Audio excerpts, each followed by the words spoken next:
दोस्तों नमस्कार। Current affairs के महत्वपूर्ण प्रश्नों के साथ आपका स्वागत है।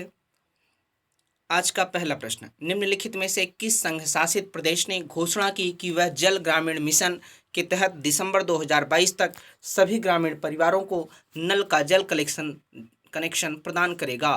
पुडुचेरी, दिल्ली, चंडीगढ़, जम्मू कश्मीर। इसका सही उत्तर होगा विकल्प डी, जम्मू और कश्मीर। जम्मू और कश्मीर ने घोषणा की कि वह जल जीवन मिशन के तहत दिसंबर 2022 तक सभी ग्रामीण परिवारों को एक नल का जल कनेक्शन प्रदान करेगा।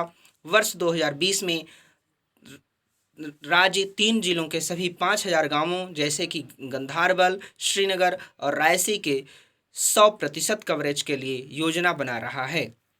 आज का अगला प्रश्न, 12 मई 2020 को केंद्रीय माध्यमिक शिक्षा बोर्ड सीबीएसई के नए अध्यक्ष के रूप में किसे नियुक्त किया गया है? मनोज आहूजा, दिव्या मित्तल, अनीता करवाल, दिनेश कुमार। इसका सही उत्तर होगा विकल्प ए, मनोज आहूजा।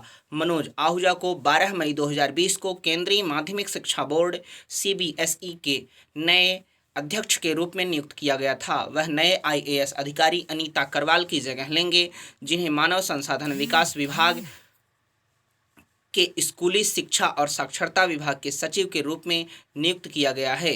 मंत्रालय मनोज आहूजा ओडिशा कैडर के 1990 के बैच के आईएएस अधिकारी हैं।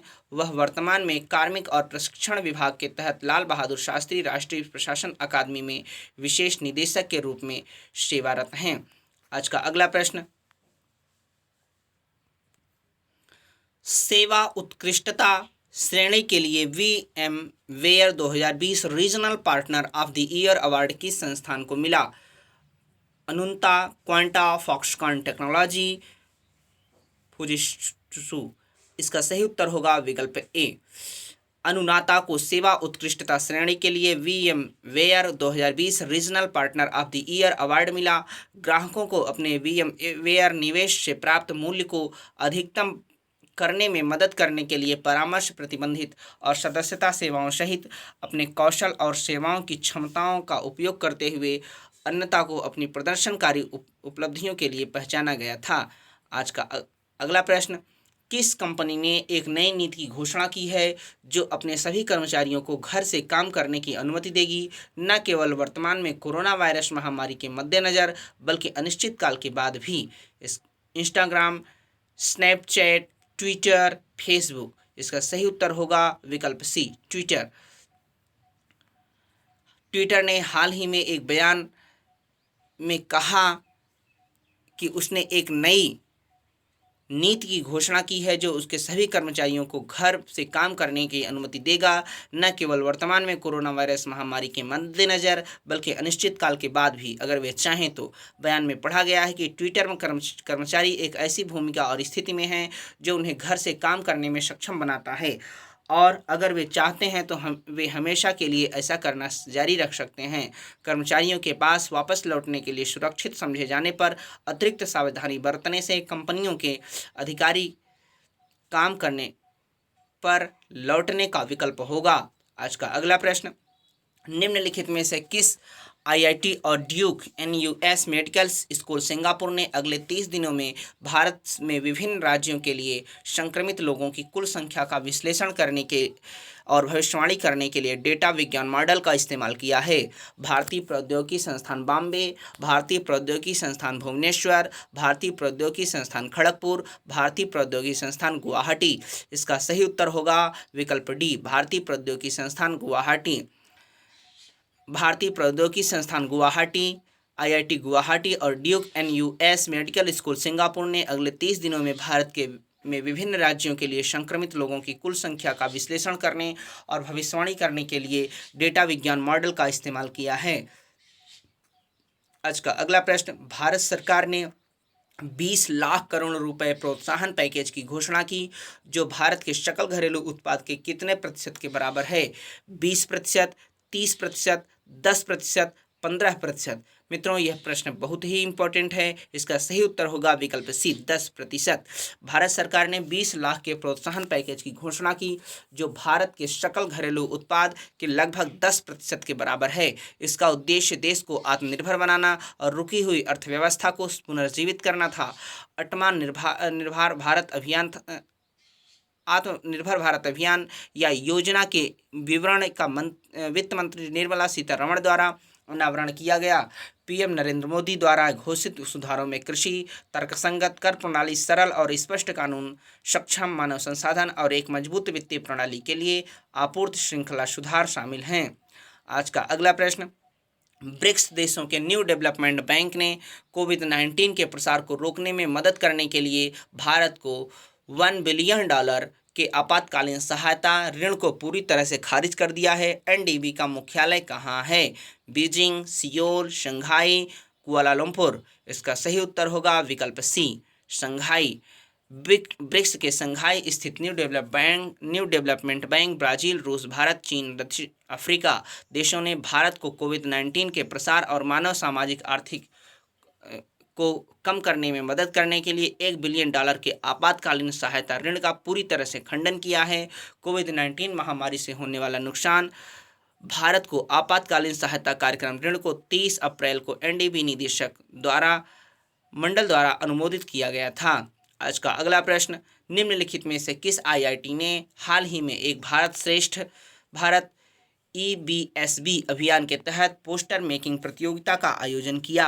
भारतीय सूचना प्रौद्योगिकी संस्थान बॉम्बे, भारतीय सूचना प्रौद्योगिकी संस्थान भुवनेश्वर, भारतीय सूचना प्रौद्योगिकी संस्थान खड़गपुर, भारतीय सूचना प्रौद्योगिकी संस्थान गुवाहाटी। इसका सही उत्तर होगा विकल्प डी, भारतीय सूचना प्रौद्योगिकी संस्थान गुवाहाटी। भारतीय सूचना प्रौद्योगिकी संस्थान गुवाहाटी ने हाल ही में एक भारत श्रेष्ठ भारत अभियान के तहत पोस्टर मेकिंग प्रतियोगिता का आयोजन किया। मानव संसाधन विकास मंत्रालय अभियान के लिए नोडल मंत्रालय है, जो कई अन्य साझेदार मंत्रालयों और राज्यों के साथ चलाया जाता है। कोविड-19 लॉकडाउन के कारण ऑनलाइन आयोजित प्रतियोगिता के लिए छात्रों ने अपने घरों से भाग लिया।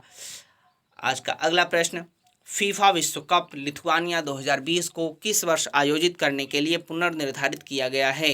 2021, 2022, 2024, 2023। इसका सही उत्तर होगा विकल्प ए, 2021।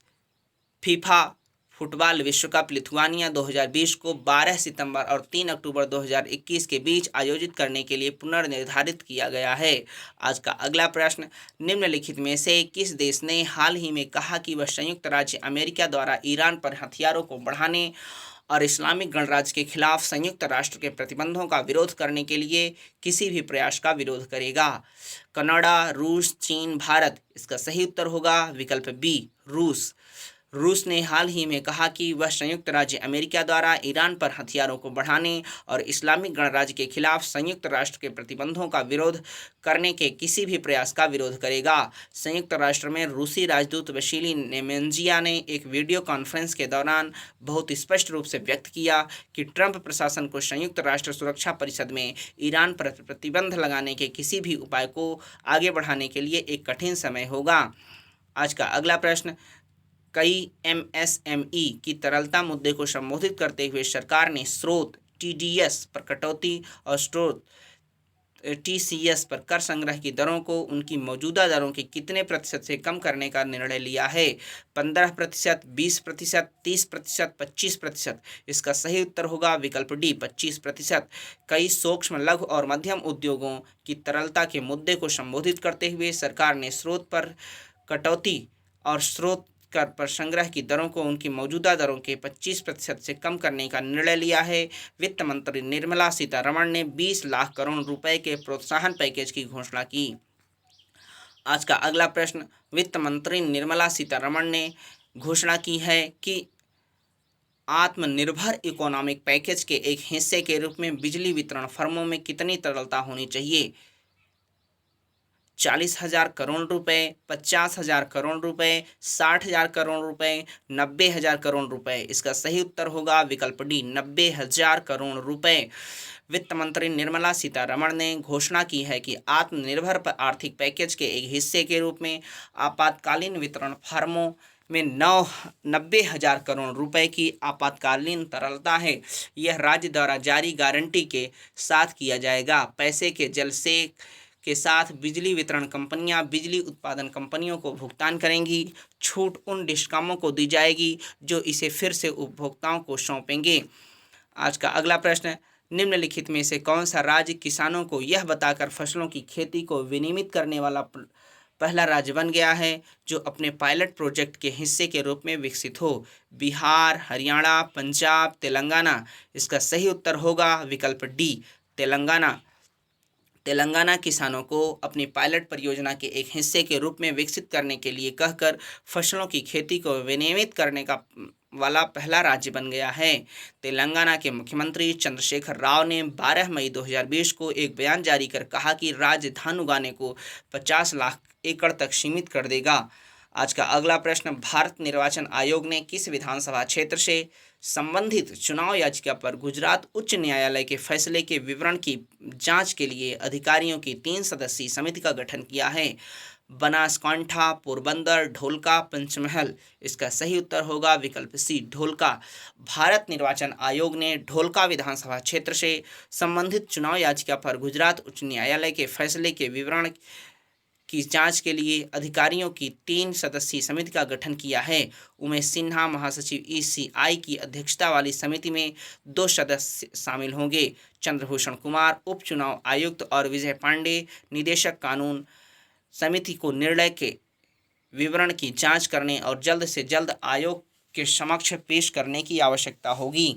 आज का अगला प्रश्न, केंद्रीय सूक्ष्म लघु और मध्यम उद्यम मंत्रालय एमएसएमई ने भारतीय एमएसएमईएस को राष्ट्रीय और वैश्विक चैंपियंस के रूप में बड़ी लीग में मार्च करने के लिए कौन सा पोर्टल लॉन्च किया है? शक्ति चैंपियन, शक्ति टॉर्च बियरर। इसका सही उत्तर होगा विकल्प बी, चैंपियन।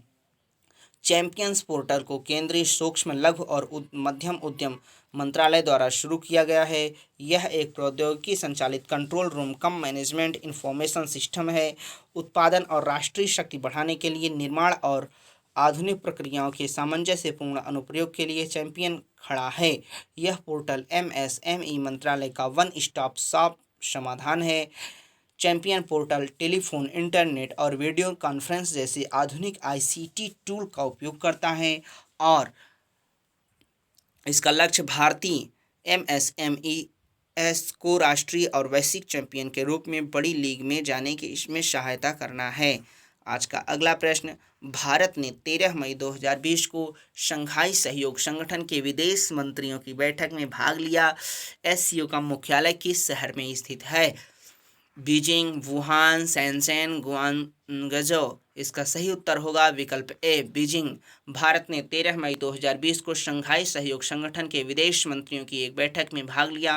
विदेश मंत्री एस जयशंकर ने उस बैठक में भारत का प्रतिनिधित्व किया जिसमें 8 देशों के विदेश मंत्रियों की भागीदारी देखी गई थी।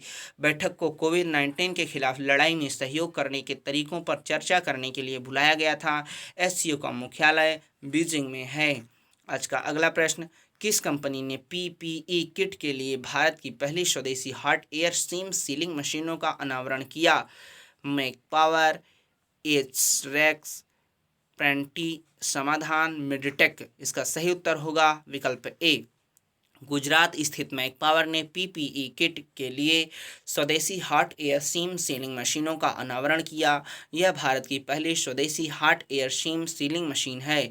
इसका उपयोग आयातित वस्तुओं की आधी कीमत पर पीपीई किट बनाने के लिए किया जा सकता है। मशीन का अनावरण गुजरात के मुख्यमंत्री विजय रूपानी ने किया। आज का अगला प्रश्न, भारत में अंडर 5 मृत्यु दर राज्य स्तर की बीमारी वर्णन पहल के अनुसार 2000 के बाद कितने प्रतिशत कम हो गई है? 42%, 44%, 40%, 49%। इसका सही उत्तर होगा विकल्प डी 49%।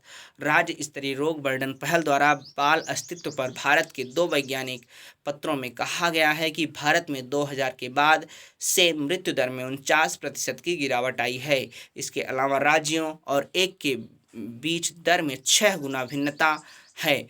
विभिन्न जिलों के बीच 11 गुना भिन्नता है। आज का अगला प्रश्न, निम्नलिखित में से किस राज्य के सीएम ने घोषणा की कि राज्य जल्द ही आने वाले पर्यटकों के लिए अपने स्वयं के मानक संचालन प्रक्रिया विकसित करेगा? केरल, राजस्थान, गोवा, गुजरात। इसका सही उत्तर होगा विकल्प सी गोवा। गोवा के सीएम प्रमोद सावंत ने 11 मई 2020 को घोषणा की कि वह राज्य जल्द ही अपने आने वाले पर्यटकों के लिए स्वयं के मानक संचालन प्रक्रिया विकसित करेगा।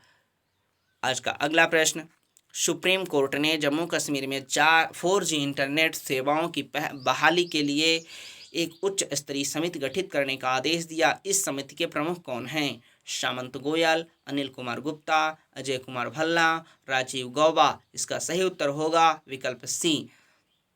सुप्रीम कोर्ट ने केंद्र शासित प्रदेश जम्मू और कश्मीर में 4G इंटरनेट सेवाओं की बहाली की मांग करने वाली याचिकाकर्ताओं की मांगों को देखने के लिए एक उच्चाधिकार प्राप्त समिति गठित करने का आदेश दिया। इसकी अध्यक्षता गृह मंत्रालय के सचिव अजय कुमार भल्ला द्वारा की जाएगी। मित्रों, आज के लिए बस इतना ही। आप सभी का बहुत बहुत धन्यवाद। चैनल को सब्सक्राइब करिए, वीडियो को लाइक करिए, क्योंकि आपके लाइक करने से हमें प्रोत्साहन मिलेगा। बहुत बहुत धन्यवाद।